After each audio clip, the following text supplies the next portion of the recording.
Oh, I certainly do, and I started fighting for this when I was in the foreign ministry with no success.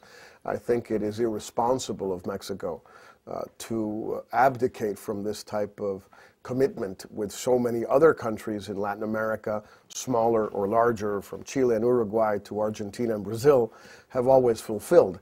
And this neutrality thing is quite relative. We entered World War II. We fought on the side of the Allies. We sent a tiny Air Force battalion to the Pacific. I mean, it was no big deal, but symbolically, we were certainly part of the war.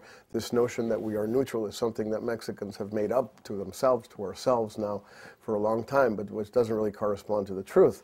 The real issue here is whether Mexico wants to assume the role it has to play, a country of 110 million people and a country that has now the 12th or 13th largest economy in the world should play, or whether it wants to remain in its cocoon and sort of its mixing metaphors with its head buried under the sand. You know, I think it shouldn't. I see no good reason why we shouldn't participate in UN peacekeeping operations. I see no reason why everybody is participating in Haiti in one way or another, and we're not. We've sent aid, but that's all we've sent. We've sent no troops, no engineers, no nurses, no doctors. Why? Because we have this ridiculous taboo that Mexican forces shouldn't do this. Well, why shouldn't they? And why should the Brazilians do so? What's the deal?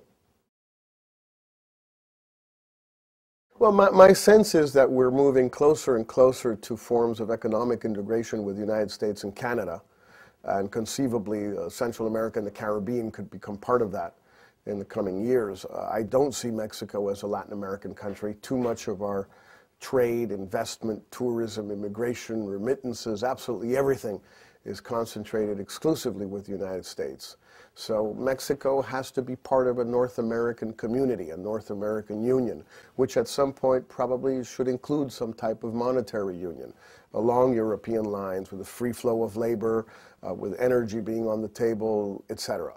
How far away are we from that? Quite far, but so did it seem back in Europe in the 1950s. And very little time later, they came around and understood that that was where their future lay.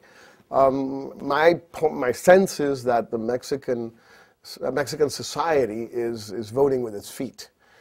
We have a higher share of Mexicans living in the United States than we have ever had in our history. 1 out of every 9 Mexican citizens, people born in Mexico, live in the United States today. It's a lot of people.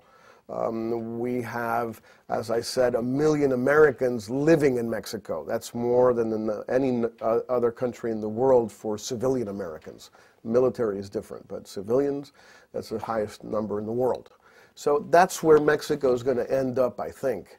I would prefer to get there more quickly and to manage and orient, regulate the movement instead of just having it happen haphazardly.